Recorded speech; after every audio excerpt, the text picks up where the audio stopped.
bonjour et bienvenue dans la semaine de l'écho spéciale Davos. Et j'ai le plaisir d'accueillir Mathilde Dupré, économiste, codirectrice de l'Institut Veblen, Pascal Saint-Amand, professeur à l'Université de Lausanne, ancien directeur du Centre de politique et d'administration fiscale de l'OCDE.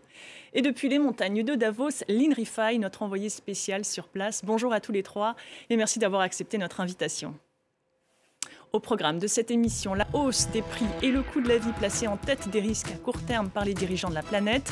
C'est ce qui ressort de l'enquête Global Risk publiée à l'occasion du Forum économique mondial qui se tient cette semaine à Davos. Jusqu'où ira l'inflation? Quels remèdes et avec quelles conséquences? On en parle dans un instant. Avec son plan de près de 400 milliards de dollars d'investissement dans les énergies vertes et la relocalisation des usines, le président américain a-t-il tué le commerce mondial? Au moment où les Européens tentent de riposter pour sauver leur industrie, faut-il craindre le grand retour du protectionnisme? Les réponses, entre autres, de la secrétaire d'État chargée de l'Europe. Enfin, le climat, c'est lui aussi invité à Davos. Entre pétitions pour l'arrêt des énergies fossiles et demande de poursuite des majors, une question demeure. Comment financer la transition énergétique et comment la rendre accessible à tous? On en parle dans un instant. Mais tout de suite, on va donc prendre justement la direction de la station alpine avec vous, Lynn Rifaille, puisque vous avez passé la semaine. Alors, guerre en Ukraine, crise énergétique, tensions commerciales, les dossiers sensibles ne manquent pas. Toujours selon le sondage réalisé auprès de 1000 chefs d'entreprise, responsables gouvernementaux et universitaires, seul 1 sur 10 s'attend à une accélération de la reprise ces 3 prochaines années et 1 sur 6 est optimiste quant aux perspectives économiques mondiales. Lynn, cette inquiétude est-elle perceptible? Qu'est-ce qui vous a le plus marqué pendant cette semaine? Alors oui, certes, Karina, il y a de l'inquiétude ici à Davos, mais à la fin de ce forum économique mondial, ce qui est ressorti des différents échanges que nous avons eus avec les chefs d'entreprise, les dirigeants présents ici à Davos, c'est que la situation est quand même moins pire que prévu pour cette année 2023. On a commencé l'année avec des prévisions très sombres et puis il y a eu un début d'éclaircissement. Alors, il ne faut pas non plus parler d'optimisme, mais on a pu entendre à la fois la directrice du Fonds monétaire international, le ministre français de l'économie et des finances, la secrétaire d'État française chargée de l'Europe ou encore la présidente de la Banque centrale européenne parler d'une situation quand même un tout petit peu meilleur que prévu. Le FMI doit publier ses prévisions dans quelques jours. Sa directrice générale a dit qu'il n'y aura pas forcément de nette amélioration d'une révision à la hausse des prévisions de croissance, mais ça ne sera pas pire que prévu. On se dirige donc avant révision des prévisions sur une croissance mondiale autour de 2,7%, 4,4% pour la Chine. On est donc dans une situation de prudence, mais quand même on souffle un peu, on est dans un soft landing, pour reprendre l'expression en anglais, un atterrissage en douceur que tout le monde espère ici, même s'il y a des risques qui vont continuer à être surveillés de près. L'inflation qui ralentit ou qui se stabilise plutôt. Donc tout le monde s'interroge ici à Davos, est-ce que ces prochains mois, elle va repartir pour diverses raisons dont on aura l'occasion de parler tout à l'heure, ou est-ce qu'elle va repartir à la baisse? Donc il y a beaucoup d'attentisme ici, beaucoup de prudence. Alors, beaucoup de prudence, beaucoup d'attentisme. Mathilde Dupré, l'hiver n'est pas si rude que prévu? Alors, il y avait beaucoup de craintes sur la façon dont on allait passer l'hiver. Après, les prix de l'énergie ne sont pas si élevés que prévu. Finalement l'hiver est plus doux. L'hiver est un petit peu plus doux. Il y a certains prix qui sont un peu redescendus. Mais c'est certain que l'inquiétude reste forte et que on n'est pas non plus certain qu'on sera dans une situation bien meilleure l'hiver prochain parce qu'on est dans un contexte de crise multiple avec une pandémie qui persiste, notamment en Chine, avec l'inflation, notamment liée à la guerre et au contexte géopolitique, et puis l'accélération du changement climatique. Ça fait beaucoup de difficultés cumulées. Et donc, les risques qui étaient anticipés sur cet hiver-là pourraient se reposer de façon presque dans les mêmes termes l'année prochaine.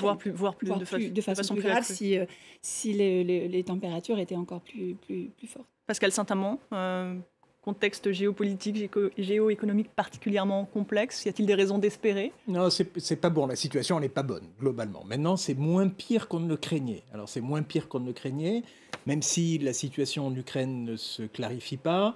On voit que l'Europe acquiert un relatif degré d'indépendance en matière de fourniture du gaz, et puis que l'hiver relativement doux jusqu'à présent a évité d'avoir une brutale coupure.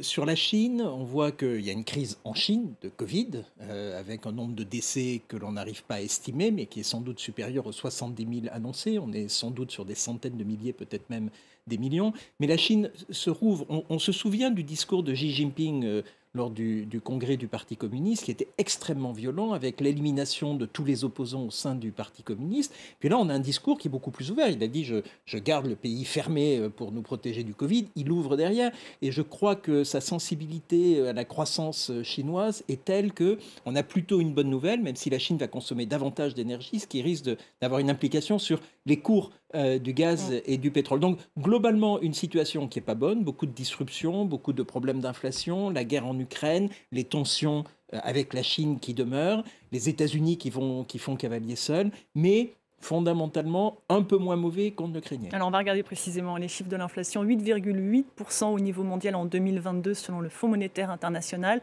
plus de 9% en Europe. La France, elle a réussi avec sa politique à limiter un peu cette hausse des prix. Écoutez Bruno Le Maire, le ministre français de l'économie, il était précisément ce matin au micro de l'INRIFI. Et nous avons protégé nos compatriotes contre l'inflation. Nous avons un des taux d'inflation les plus faibles de la zone euro. Tout le monde, d'ailleurs, nous le dit ici. Tout le monde salue le bouclier énergétique qui a été mis en place par le président de la République. Protection contre l'augmentation des prix de l'électricité. Protection contre l'augmentation des prix du gaz. Et nous maintiendrons ce bouclier énergétique en 2023. Il faut que toutes les entreprises qui le peuvent augmente les salaires, je l'ai dit à plusieurs reprises depuis un an, beaucoup d'ailleurs le font, mais je le redis, parce que c'est essentiel que nos compatriotes aient une juste rémunération de leurs efforts. Il y a la question du partage de la valeur.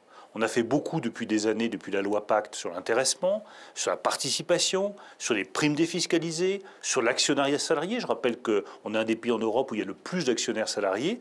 Et maintenant, il faut regarder comment est-ce qu'on met en place un mécanisme qui prévoira que lorsqu'une entreprise a les moyens de verser des dividendes à ses actionnaires, eh ben elle rémunère aussi mieux ses salariés. Mathilde Dupré, le bouclier énergétique et peut-être une meilleure participation des salariés aux résultats de l'entreprise, est-ce que c'est l'arme anti-inflation ? Alors de fait, l'argent qui a été mis sur la table par le gouvernement français a eu un effet pour limiter l'inflation en France, c'est manifeste. Après, c'est une situation un peu paradoxale parce qu'on se retrouve à mettre près de 45 milliards sur la table et quelque part à subventionner les énergies fossiles. Et d'ailleurs, le gouvernement l'a bien dit, il a en partie financé ce bouclier tarifaire par une taxe sur les profits extraordinaires qui ont été réalisés par les énergies renouvelables. Donc c'était un peu paradoxal mais pas que, mais aussi les énergies fossiles. Une bonne partie cette année, et on attend aussi des revenus très, très importants l'année prochaine de ces surprofits dans les énergies renouvelables.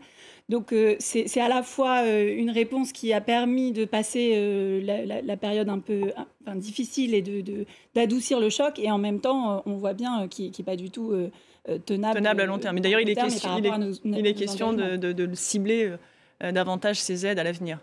Ce serait certainement nécessaire. C'est pas facile à faire, mais effectivement ce serait beaucoup plus pertinent, y compris au regard de nos engagements climatiques, que de mieux cibler ces aides. Pascal Saint-Amand, tous les pays n'ont pas les moyens de se payer un tel bouclier, une telle protection.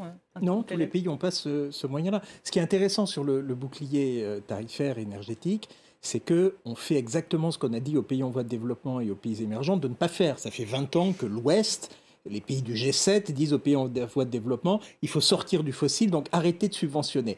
On a une crise, la première chose qu'on fait, c'est qu'on subventionne. Qui peut subventionner? Les pays riches. Les Allemands ont mis 200 milliards j'allais dire de marque, non, d'euros sur la table, et les Français suivent. Donc oui, ça limite l'impact sur les populations les plus fragiles, même sur les classes moyennes. Ce n'est pas durable, donc il va falloir en sortir, mais la meilleure façon d'en sortir, c'est de sortir de la crise énergétique, c'est d'assurer la sécurité d'approvisionnement, c'est de mieux réguler les marchés de l'électricité, qui aujourd'hui sont mal régulés, ce qui aboutit à des prix beaucoup plus élevés. On est indexé sur le prix marginal, c'est-à-dire le prix du facteur de production le plus élevé, qui est le gaz aujourd'hui, en Europe, alors qu'on produit essentiellement avec du nucléaire ou de renouvelables. Et donc, il faut sortir de tout ça, ce qui renvoie, on en parlera plus tard, à la question climatique en général. Le dernier point, c'est est-ce que l'inflation est durable ou pas? Et il y a une question auprès des économistes. On ne sait pas si c'est structurel, et ça va durer très longtemps, ou au contraire, si c'est conjoncturel. On voit qu'il y a une petite détente, même si les banquiers centraux, Madame Lagarde aujourd'hui, a bien dit, non, on attendra de redescendre à 2% pour... on va y venir justement dans un instant sur ces... selon l'ONG Oxfam, qui publie une étude annuelle au moment du sommet de Davos, depuis 2020, les milliardaires ont plus que doublé leur fortune, tandis que la pandémie a fait basculer plus de 70 millions de personnes supplémentaires dans l'extrême pauvreté. Mathilde Dupré, ces inégalités deviennent-elles une menace existentielle, comme le souligne l'ONG ? Je pense que l'ONG Oxfam n'est pas la seule à publier ce constat et à tirer la sonnette d'alarme. Il y a aussi le laboratoire sur les inégalités mondiales qui publie des chiffres très régulièrement et qui effectivement montrent que les inégalités de revenus, mais aussi et surtout de patrimoine, ont beaucoup augmenté. Et aujourd'hui, on a l'impression que c'est un peu un tabou que de dire que ces grandes fortunes devraient participer davantage au financement des efforts qu'on fait face à cette crise. On le voit, ça devrait pouvoir être discuté. L'année dernière, déjà, il y avait eu une lettre de millionnaires. Oui, parce que j'allais le dire, justement, il y a 200 millionnaires du Forum de Davos. Ils étaient 100 l'année dernière, ils sont 200 cette année. Un mouvement est en marche. Ils disent qu'il faut c'est l'inflation, on passe de 100 à 200. Il faut aller dans le sens d'une taxation plus forte de ces très grandes fortunes. Ils ne disent pas exactement comment, mais je pense que ce message devrait être entendu. Alors, faut-il est-ce que c'est suffisant ou faut-il, comme le préconise l'ONG Oxfam, mettre en place un impôt exceptionnel sur la fortune des 1% les plus riches ? Alors, je ne crois pas que ce soit ça la solution. La solution, elle est beaucoup plus profonde, enfin, elle doit être plus structurante. Est-ce que les inégalités sont un problème ? Oui, c'est un problème. Parce que ça peut remettre en cause le contrat social dans de très nombreux pays. Et si on remet en cause le contrat social, on a les populismes, on a des gouvernements qui vont aller sur des extrêmes, et c'est pas bon pour l'économie. Donc pour l'économie elle-même, avoir ce niveau d'inégalité, c'est pas bon. Est-ce qu'on peut le résoudre d'un coup de baguette magique en disant on va prendre X% sur les plus riches ? Non, en revanche, revoir en profondeur la taxation du capital, les revenus du capital. La distribution des dividendes, par exemple, ou la détention du capital, ou la transmission du capital, les droits de succession, sont des questions fondamentales qui sont sorties de la table au cours des 30 dernières années. Il faut les remettre sur la table et en discuter en France, en Europe et dans le monde. Mathilde Dupré ? L'exemple de l'impôt sur l'héritage est un bon exemple. Il y a un relatif consensus des économistes pour dire que c'est un bon outil pour lutter contre les inégalités. On est en train de revenir vers une société d'héritiers en quelque sorte parce que le poids des patrimoines pèse de plus en plus dans la fortune. 80% de la fortune des milliardaires en France est issue de l'héritage. Et donc, ça devrait être un sujet. Ça n'a pas du tout été un sujet, par exemple, ou alors plutôt à l'inverse, pour réduire cette fiscalité pendant la dernière campagne présidentielle. On devrait pouvoir traiter ce sujet à bras-le-corps. Et si c'est difficile, parce que ce n'est pas très populaire de parler d'impôt sur l'héritage, on pourrait au moins envisager de taxer les plus-values au moment des successions. Ce serait vraiment un instrument important. Ce qui est très intéressant, comme le dit Mathilde, c'est que ce n'est pas populaire. Et en fait, ce sont en quelque sorte les pauvres qui sont contre un impôt sur les riches. Et donc, il faut faire un peu de sociologie administrative. Oui, pourquoi ? Parce qu'en fait, il y a très peu de gens en France qui payent l'impôt sur la fortune, l'impôt sur les successions, qui est un impôt relativement élevé quand on fait la comparaison mondiale. Mais dans tous les pays du monde, en fait, ce sont les classes moyennes qui, en général, ne payent pas cet impôt, qui sont contre. Donc, il faut travailler là-dessus pour voir quel est le basculement qu'on peut organiser.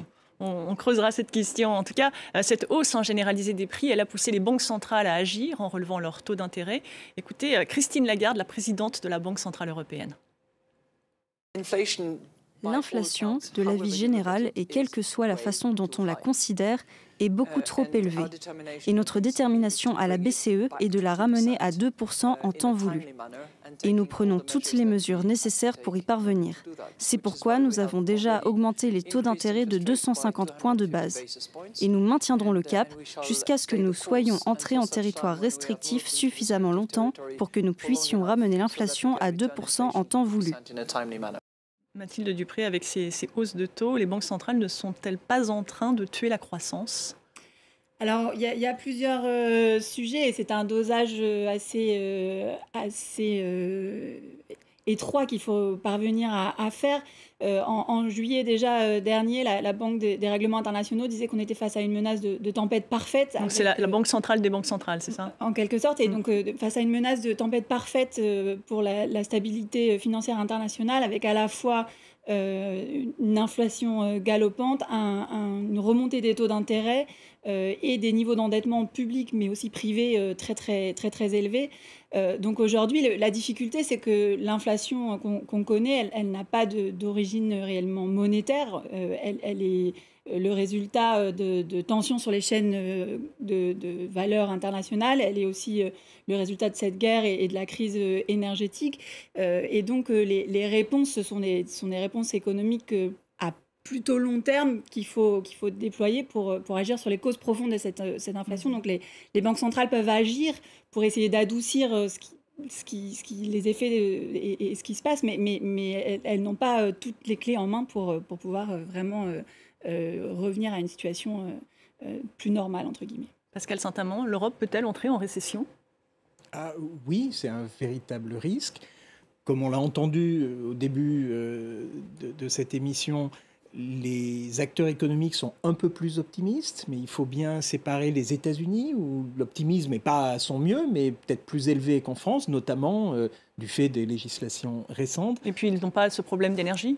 Ils n'ont pas le problème d'énergie auquel l'Europe a été confrontée, qui est un problème massif, mais qui est un problème plus conjoncturel. Et c'est pour ça qu'on peut imaginer que l'inflation, malgré des facteurs structurels comme le vieillissement de la population, comme le changement climatique qui va provoquer des tensions sur les approvisionnements et sur les coûts, on peut espérer que cette inflation atterrisse un peu. Donc le fait que les banques centrales, qui ont quand même été extrêmement généreuses au cours des dernières années, en ne montant jamais les taux, pour ne pas faire l'erreur qu'elles avaient commise en 2008, où on a cassé la croissance au moment où on avait besoin de croissance, là, je pense qu'on est... C'est l'extrême inverse ou... Alors, est-ce que c'est l'extrême inverse ? Non, il le montre aujourd'hui en n'étant pas extrémiste, mais en disant on va quand même surveiller les choses pour faire atterrir les choses en douceur. Comme Mathilde Dupré disait, il y a des facteurs plus fondamentaux qu'il faut traiter. Mais je pense qu'aujourd'hui, les banques centrales sont sans doute sur un niveau d'équilibre qui est peut-être discutable, mais qui n'est pas scandaleux. Alors on va s'intéresser à la Chine avec vous, Lynn. C'est la politique zéro Covid qui en Chine freine la croissance. L'an passé, le PIB chinois n'a augmenté que de 3%, l'une des plus faibles performances depuis 40 ans. Est-ce que ce recul chinois est une source d'inquiétude à Davos ? Alors, il y a plutôt un début d'optimisme ici à Davos. Il y a eu ce chiffre que je vous ai cité en début d'émission, 4,4% de croissance attendue pour cette année, peut-être légèrement plus si c'est révisé par la hausse dans quelques jours par le Fonds monétaire international. Et puis, il y a également, concernant la Chine, la réouverture de l'économie. On était dans des prévisions très pessimistes alors que l'économie était en politique zéro Covid. C'était le cas en 2022.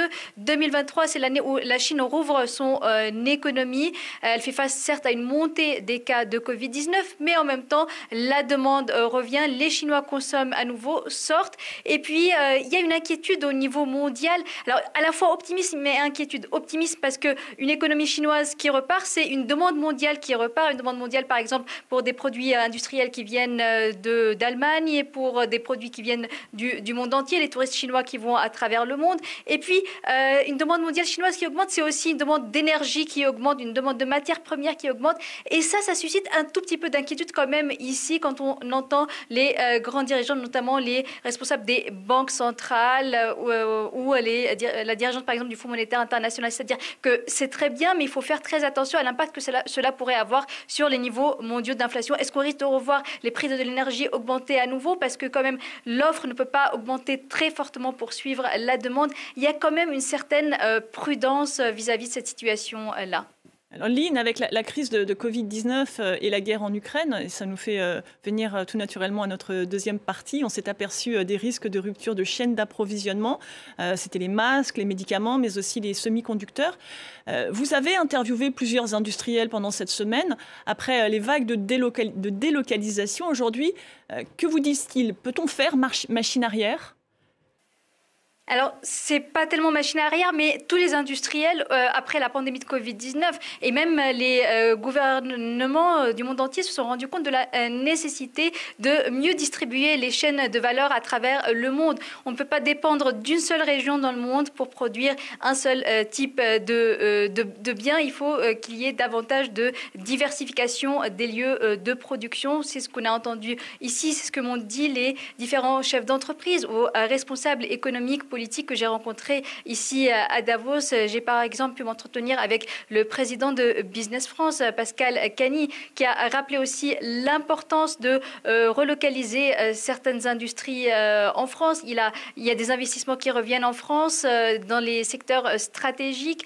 Et puis également l'Europe qui ramène donc aussi certains secteurs stratégiques. On a vu ces derniers mois, notamment en 2021, après la pandémie de Covid-19, les ruptures de chaînes d'approvisionnement qui ont en particulier touché le secteur des semi-conducteurs, des puces électroniques. En fait, on s'est rendu compte d'une situation qui était en place, c'est que les semi-conducteurs sont surtout fabriqués en Asie. Au début des années 90, on était avec des semi-conducteurs qui étaient fabriqués à 80% en Europe et aux États-Unis, 20% en Asie. Ces proportions, elles se sont complètement inversées donc ces dernières années pour arriver aujourd'hui à peu près 20% en Europe et, en Asie, et aux États-Unis et 80% du côté de l'Asie. À ce propos-là, cette pénurie des semi-conducteurs, est-ce qu'on arrive à y faire face? J'ai pu m'entretenir avec le directeur commercial d'Intel qui a parlé de retour de la production aux États-Unis, en Europe notamment et en France. Je vous propose de l'écouter. C'est quand même une décision essentielle de peut-être aussi créer un écosystème sémi pour l'Europe. Je crois que c'est assez important pour les industries en Europe, mais c'est aussi assez important pour l'Europe parce que ça donne une flexibilité. On n'est plus dépendant des pays différents autour du monde. On aime bien les universités et les partenaires qu'on a pour gérer l'innovation. C'est pour cette raison qu'on a pris la décision de vraiment investir en France pour tout ce qui est intelligence artificielle, aussi pour tout ce qui est calcul de haute performance. C'est important pour nous et on aime bien l'écosystème qui est déjà établi en France. Alors pour moi, hyper important de donner ce choix aux clients, donner ce choix aux Européens. Et c'est pour cette raison que je suis fier qu'on a pris la décision d'investir en Europe. Pascal Saint-Amand, on voit un certain grand groupe commencent à relocaliser, d'autres cherchent à diversifier leurs sources d'approvisionnement. Ça n'est pourtant pas si simple. Non, c'est pas simple. Et on ne peut pas passer de la mondialisation à la démondialisation comme ça. Alors on a découvert avec le Covid que les chaînes de valeur étaient totalement intégrées et qu'une bonne partie des approvisionnements venaient de Chine. La Chine s'est fermée un peu aussi pour se protéger de cette exposition-là. Elle rouvre parce qu'elle a besoin de croissance pour garder une population très nombreuse dans une paix sociale. C'est extrêmement important. Et les Européens et même les Américains découvrent que démondialiser, se couper de la Chine, c'est pas si facile. Même si les tensions demeurent. Et la Chine fait des menaces en mer de Chine et les États-Unis trouvent beaucoup de défauts à la Chine qui existaient depuis 30 ans, les Ouïghours par exemple. Mais donc on voit que les tensions montent. Mais il y a un principe de réalité qui est qu'on ne peut pas démondialiser comme ça. Donc on voit que sur les semi-conducteurs, il va effectivement y avoir une relocalisation en Europe et aux États-Unis et sur beaucoup d'autres éléments stratégiques, mais ça va prendre du temps. Ça va prendre du temps. Oui, mais je crois qu'il faut relativiser ce qui est en train de se passer parce que le commerce international n'est pas en train de baisser. On a retrouvé assez vite en 2021 les niveaux d'avant la pandémie. Par contre, il y avait déjà certaines inflexions avant la crise notamment une forme de décélération et de régionalisation pour une partie de l'activité. Aussi parce que dans les pays émergents, il y a des transformations avec des salaires qui commencent aussi un peu à augmenter, la volonté de capter un peu plus de valeur ajoutée, de servir le marché domestique. Donc il y a des choses qui bougent de ce point de vue-là. Et après, je pense que les nouvelles stratégies, quand on parle de diversification, on ne parle pas de moins de commerce, on parle simplement du fait de ne pas mettre tous ses œufs dans le même panier et de ne pas être dépendante d'une seule source d'approvisionnement. Mais on le voit par exemple sur l'énergie, c'est pas évident. Non, c'est pas évident, mais c'est ce qu'on est en train de faire quand même en allant chercher du gaz et du pétrole ailleurs. Donc, c'est vraiment pas nécessairement synonyme de baisse du commerce mondial. Et d'ailleurs, l'Union européenne, dans sa nouvelle stratégie pour une autonomie stratégique ouverte, elle veut accélérer encore son agenda de négociation d'accords de libre-échange et la ratification des accords qu'elle avait préparés. Donc on ne va pas dans ce sens-là nécessairement. Après, il y a quelques secteurs dans lesquels on a décidé, ou en tout cas on a envoyé des signaux nouveaux en termes de discours politique pour dire qu'on voulait récupérer une certaine souveraineté, une certaine maîtrise de ces chaînes de valeur. Là où avant on regardait ça surtout pour le secteur de la sécurité par exemple et de la défense, maintenant on dit que pour la santé ce serait important aussi d'avoir la maîtrise de certaines chaînes. Donc là, il y a des choses qui sont en train de se transformer, ou sur en informatique aussi, sur certaines parties de la production, mais ça ne couvre pas du tout l'ensemble des besoins de valeur et des secteurs d'activité pour lesquels on fait du commerce. Alors, la crise énergétique, elle se traduit également par une course aux subventions pour maintenir ou rapatrier des usines. On pense bien évidemment à cet Inflation Reduction Act, près de 400 milliards de dollars d'investissement dans les énergies vertes et la relocalisation industrielle aux États-Unis, le tout assorti de mesures protectionnistes comme une subvention de 7 600 dollars pour l'achat d'une voiture électrique à condition qu'elle soit produite aux États-Unis et que sa batterie le soit également.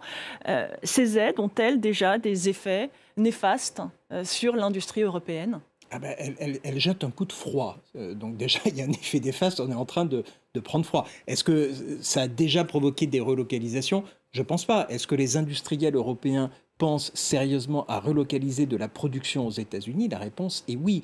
D'où l'inquiétude de l'Allemagne, qui est quand même très forte sur le secteur automobile et sur les exportations d'automobiles allemandes aux États-Unis, qui vont perdre sur le marché 7 500 dollars de compétitivité en faveur de Tesla ou des productions américaines. Et c'est pour ça qu'on a vu une tension très forte. Le président français, le chancelier allemand, en ont parlé. Il y avait une lettre ouverte hier du ministre des Finances français, Bruno Le Maire, et du ministre de l'économie allemande pour dire qu'il faut faire quelque chose, il faut négocier avec les États-Unis pour éviter la discrimination, et puis il faut faire du Made in Europe et nous-mêmes avoir un plan. Justement, comment répondre à cette menace protectionniste venue des États-Unis ? Je vous propose d'écouter le ministre français de l'économie et la secrétaire d'État chargée de l'Europe. Quelle doit être la réponse européenne ? 3 choses. On veut un choc de simplification. Nos procédures pour permettre la transition sont trop longues, trop compliquées. L'Inflation Reduction Act, c'est très simple, très rapide, avec des crédits d'impôt. Donc un choc de simplification, un choc stratégique, investir plus et mieux dans les secteurs de la transition. Donc c'est tout ce qui est technologie numérique, technologie énergétique, puis aussi la santé. Et un choc ensuite européen. Nous voulons préserver des conditions équitables et un environnement sain pour les affaires dans toute l'Europe. Et ça, c'est des financements européens. On n'a pas une seconde à perdre. Pas une seconde à perdre pour mettre en œuvre une Inflation Reduction Act européen, c'est-à-dire pour défendre ses propres productions industrielles. Enfin, il faut que chacun ouvre les yeux. Mathilde Dupré, cette réponse européenne en construction est-elle à la hauteur ? Alors on voit que c'est plus difficile pour les Européens, puisque ça doit être évidemment des réponses qui nécessitent la coordination et un dialogue entre l'ensemble des États membres. Je pense que ce qui est intéressant quand même, c'est de noter que dans le plan américain, il y a eu une grande discussion sur, à la fois, on met beaucoup de moyens pour soutenir le secteur industriel vert, et en même temps, il y a des élus au Congrès qui ont demandé à ce que ce soit conditionné à des mesures de production locale, et donc de soutenir les emplois. Et c'est un sujet qui a été quand même insuffisamment pensé et discuté. C'est orthogonal avec les règles du commerce actuelles. Mais c'est vrai qu'aujourd'hui, l'Europe a toujours défendu une vision très ouverte des échanges et en se disant que la baisse des prix et donc l'augmentation du pouvoir d'achat était une priorité et une façon suffisante de distribuer les bénéfices de cette ouverture. La question des emplois, elle reste une question importante et quand les États interviennent massivement dans les économies pour essayer de changer les modes de production, c'est une question légitime de se demander si ce sont des entreprises situées sur le territoire qui vont pouvoir bénéficier de ces plans et des travailleurs de ces territoires. Et de ce point de vue-là, il y a dans la réponse qui a été faite cette semaine par l'Union européenne, il y a un sujet qui apparaît encore comme un sujet tabou, qui est la question d'un Buy European Act, enfin de l'achat public, d'essayer de favoriser les entreprises locales avec des entreprises locales. C'est ce que font massivement les autres pays et ce sur quoi jusqu'à présent l'Union européenne refuse d'aller, malgré les appels répétés, notamment du gouvernement français encore récemment. Et on voit que sur ce sujet-là, il va peut-être falloir faire évoluer progressivement le logiciel économique et peut-être les règles commerciales internationales. Pascal Saint-Amand, peut-être une réaction Ah oui, les États-Unis ont une force de frappe que l'Europe n'a pas. Et quand ils mettent de l'argent sur la table, là, ils mettent, c'est un tiers du budget français d'un coup en subvention pour aider après, les Américains. Les États-Unis, ce n'est pas la France. Hein. Non, bien sûr, non, mais c'est pas l'Europe. Ils ont une force de frappe qui est absolument massive. Premier point. Et deuxième point, ils sont unilatéraux. Le reste du monde ne les intéresse pas. Le Congrès américain ne sait même pas que le reste du monde existe et ça leur est égal. Et donc, le fait de violer les règles commerciales, ça leur est égal. Et la difficulté de l'Europe dans la discussion avec Joe Biden, c'est que l'administration n'a aucun pouvoir pour changer la loi. On n'est pas dans des démocraties parlementaires de type européen où le gouvernement maîtrise plus ou moins ce qui se passe au Parlement. Aux États-Unis, c'est absolument pas le cas. Donc, la négociation va être très compliquée. Faut-il craindre, c'est le sous-titre de cette émission, une guerre commerciale avec... La réponse est oui, il faut craindre une guerre commerciale. On a vu que les conditions économiques sont pas bonnes, les conditions géopolitiques sont pas bonnes, et créer une fragmentation de plus, une ligne de fracture au sein même du bloc occidental, c'est pas bon. Maintenant, Inflation Reduction Act, c'est passé, ça ne permet pas aux Européens de bénéficier des crédits d'impôt, et il faudrait que le Congrès américain change la loi, ce qu'il ne fera pas. Donc il va falloir trouver d'autres moyens, et est-ce que l'Europe est équipée en termes d'argent pour le faire? Les États-Unis se financent sans limite. Ils n'ont pas ce il n'y problème. a pas de limite. On verra, il y aura peut-être une petite crise entre les républicains et les démocrates sur le debt ceiling, c'est-à-dire le plafond de la dette. Mais en tout cas, ils peuvent mettre beaucoup d'argent sur la table, les Européens ne le peuvent pas. Et comme le disait Mathilde Dupré, il y a une question un peu idéologique. Les Européens sont toujours très gentils, très ouverts. On ne va pas faire de discrimination vis-à-vis des autres. Il y a un côté un peu d'idéologie libérale des années 80 qui reste dans les approches européennes. J'espère qu'il va y avoir un électrochoc. Et comme le disait Laurence Boone, la ministre française des Affaires européennes, il faut réagir. Donc les Européens doivent réagir. Mais c'est plus compliqué à 27 que tout seul. Lynn, alors on parle beaucoup d'Europe et des États-Unis, mais cette tentation du protectionnisme, elle pourrait coûter cher aux pays émergents? Alors oui, c'est ce qui est revenu ici aussi à Davos, c'est-à-dire qu'on voit du côté des États-Unis des subventions, du côté de l'Europe la volonté aussi de mettre en place des subventions pour les énergies renouvelables. Et donc il y a eu aussi cette crainte qui a été mentionnée notamment par la directrice générale du Fonds monétaire international. Elle a dit tout le monde doit se protéger contre le changement climatique, tout le monde doit investir, les grandes puissances, que ce soit les États-Unis, l'Europe ou encore la Chine, ne doivent pas uniquement mettre des subventions et se protéger et développer l'industrie localement, ne doivent pas garder les technologies pour elles. Elle a employé un terme imagé que j'aimerais reprendre. Tout le monde doit avoir les mêmes baskets, les mêmes chaussures pour courir aussi vite face au changement climatique. Parce que si ce changement climatique a lieu dans les pays émergents, dans les pays en développement, il va forcément revenir en boomerang vers les autres pays. Il ne suffit pas seulement d'investir, de se défendre contre le changement climatique dans son coin, mais ça doit être une lutte globale, non seulement en termes d'investissement dans certains pays, mais partout dans le monde. Il faut coopérer. C'était d'ailleurs le thème de cette 53e édition du Forum économique mondial. Coopérer dans un monde fragmenté. Dans quelle mesure cette coopération va vraiment pouvoir se concrétiser? Ça reste le gros enjeu.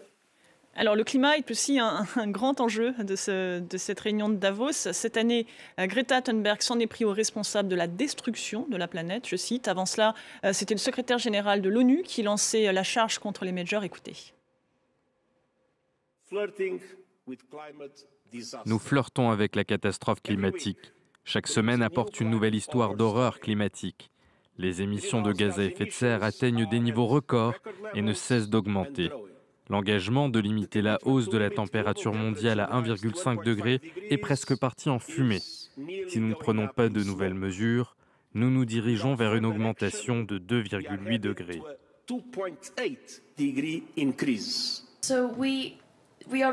Nous sommes donc en ce moment à Davos où se trouvent essentiellement les personnes qui alimentent le plus la destruction de la planète. Et pourtant, nous comptons sur ces personnes pour résoudre nos problèmes, alors qu'elles ont prouvé à maintes reprises que ce n'était pas leur priorité, car leur priorité est plutôt l'avidité personnelle, l'avidité des entreprises et les profits économiques à court terme, avant les personnes et la planète. On a besoin des deux, car il est impossible de faire la transition énergétique si vous enlevez une énergie sans en avoir une autre déjà en place. C'est pour cela qu'il faut vraiment se concentrer sur le renouvelable, mais dans le même temps, nous aurons besoin du gaz et du pétrole pour encore longtemps. Mathilde Dupré, qui dit vrai? Faut-il stopper définitivement tout investissement dans les énergies fossiles ou combiner les deux, le renouvelable? Je pense que les signaux sont quand même très clairs entre les derniers rapports du GIEC qui ont été publiés et qui montrent un vrai code rouge pour l'humanité et des scénarios maintenant. Même l'Agence internationale de l'énergie a dit cette année qu'il fallait stopper les nouveaux investissements dans les énergies fossiles. On sait qu'il faut laisser 80% des réserves connues fossiles dans le sol, ce qui veut dire qu'il va falloir arrêter prématurément certainement certains champs pétroliers ou certaines mines de charbon qui sont en cours d'exploitation. Et on a un agenda de sortie de ces énergies qui doit être considérablement accéléré. On ne peut pas laisser dire ce qui vient d'être dit. Évidemment qu'on ne va pas y mettre fin du jour au lendemain, mais il faut vraiment complètement changer de vitesse dans cette course contre le changement climatique. Pascal Saint-Amand. Oui, bien sûr, je crois qu'on est tous d'accord. La question, c'est pourquoi ça n'intervient pas? Alors on voit le bon côté de ce qu'ont fait les Américains dans cet Inflation Reduction Act, c'est qu'ils vont pouvoir, avec cette subvention massive à l'achat de véhicules électriques, ils vont pouvoir atteindre l'objectif de réduction des émissions de carbone d'ici 2030. Et on ne pensait pas que les Américains en seraient capables. Et c'est le principal émetteur, enfin le premier émetteur au monde. Donc la question, c'est est-ce qu'on y va d'une façon avec des bâtons ou avec des carottes? Alors il faut un peu les deux, mais il faut manifestement sortir du fossile. Et c'est l'enjeu absolument majeur. Alors l'Europe y va avec une mise en place d'un prix du carbone, les États-Unis avec des subventions. Il faut que tout le monde se mette autour de la table. Et c'est effectivement un sujet global qui nécessite une réponse globale, mais d'autant plus compliqué que le monde, géopolitiquement, se fragmente. C'est un sujet qui fera l'objet de nouvelles émissions. En tout cas, merci beaucoup. Merci à tous les trois. Merci à vous, Lynn, depuis Davos, d'avoir participé à cette émission. Merci à vous d'être fidèles. L'information continue sur France 24.